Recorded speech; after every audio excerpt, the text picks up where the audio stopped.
"Take my children, but leave her alone," the dying mother whispered to the outlaw who'd killed her husband. Marcus Black Wolf Crawford had come to finish what he'd started 3 days ago. But what he found in that frozen cabin would transform the most feared gunslinger in Colorado Territory into something he'd never been: a father. The blizzard had been raging for 2 days when Marcus Crawford tracked the sheriff's family to their remote cabin. He'd killed Sheriff Miguel Rosario in a gunfight 3 days prior, but the man's final words haunted him.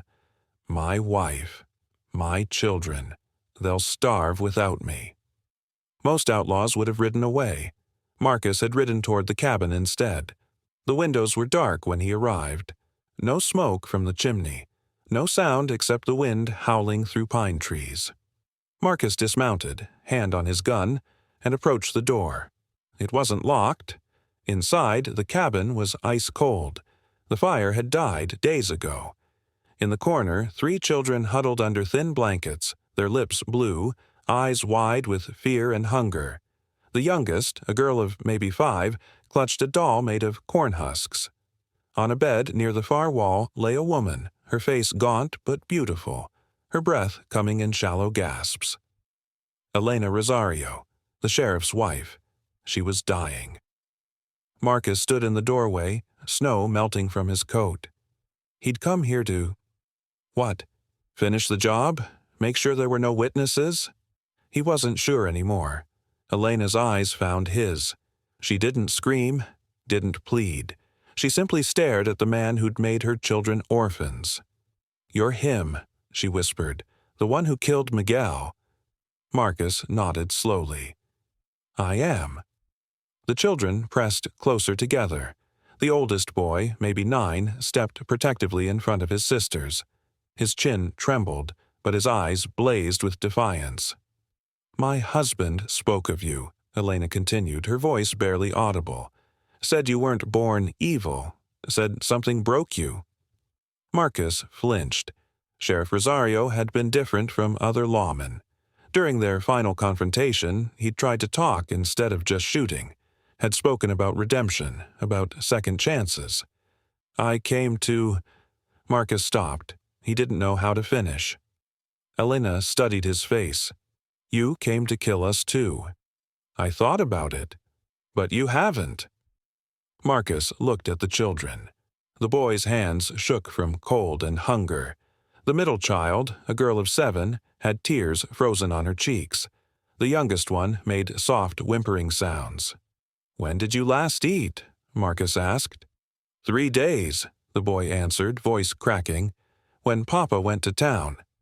Elena coughed and blood appeared on her lips. "I'm dying," she said matter-of-factly. "Consumption. Miguel knew. That's why he fought so hard to come home." Marcus felt something crack inside his chest. What happens to them? Town orphanage. If they survive the winter.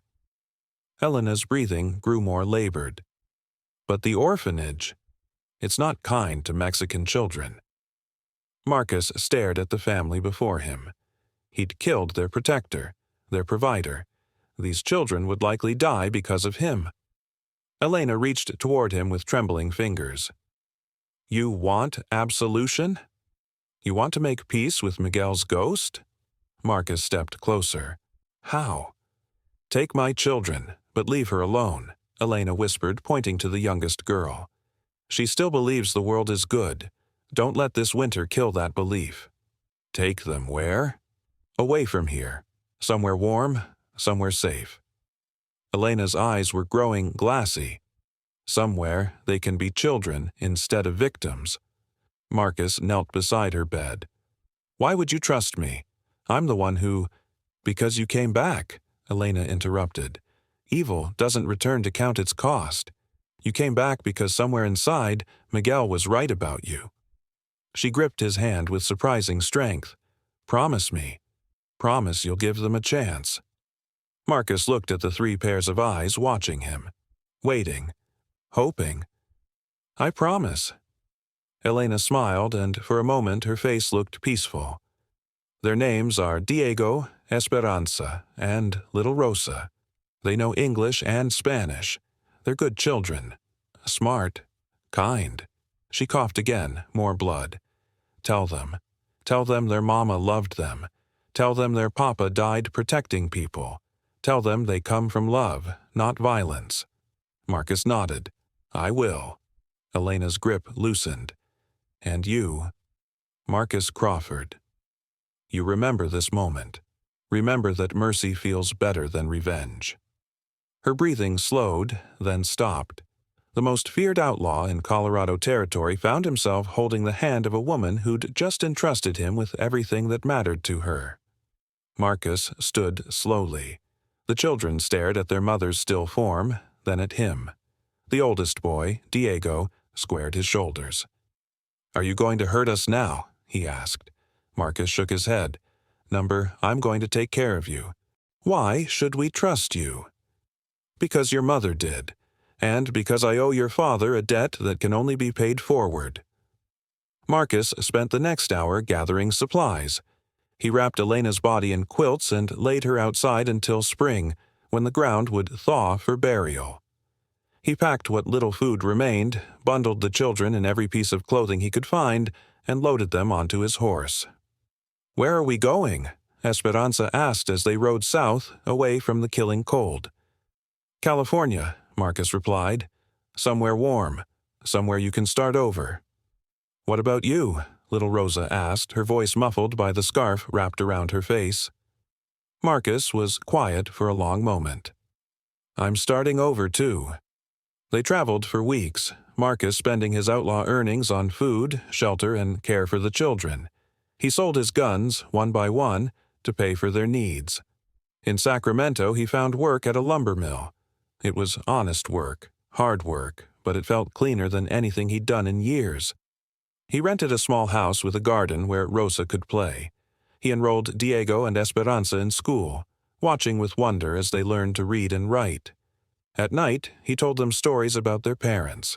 Not the violent end, but the love that created them. Months passed. The children began to laugh again. Diego grew protective of his sisters, but started calling Marcus Tio Marcus. Esperanza drew pictures of their new life.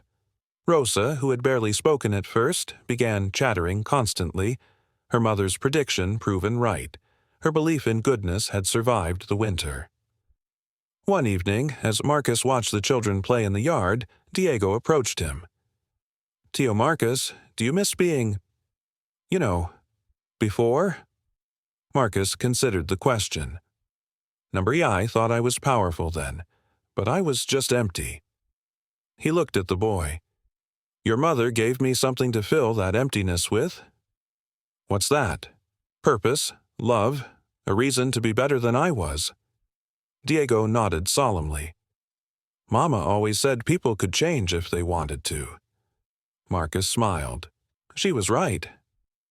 Years later, when people in Sacramento spoke of the Rosario family, they remembered a kind man who'd raised 3 children with tenderness and strength. They remembered Diego, who became a teacher, Esperanza, who opened a school for immigrant children, Rosa, who grew up believing in second chances because she'd lived proof of them. Few knew that Marcus Crawford had once been Black Wolf, the most feared outlaw in Colorado territory. Fewer still knew the story of how a dying mother's mercy had transformed a killer into a father. But Elena Rosario had known something that Marcus learned that winter. Redemption isn't earned through violence or conquest. It's earned through love, through sacrifice, through choosing to build instead of destroy. In the end, the outlaw who'd taken everything from a family gave them something infinitely more valuable, a future filled with love instead of loss. Did this story remind you that people can change when given a chance? Do you believe mercy can transform even the hardest hearts? Share your thoughts in the comments. And if you believe stories about redemption and the power of love need to be heard, don't forget to follow the Frontline Voices.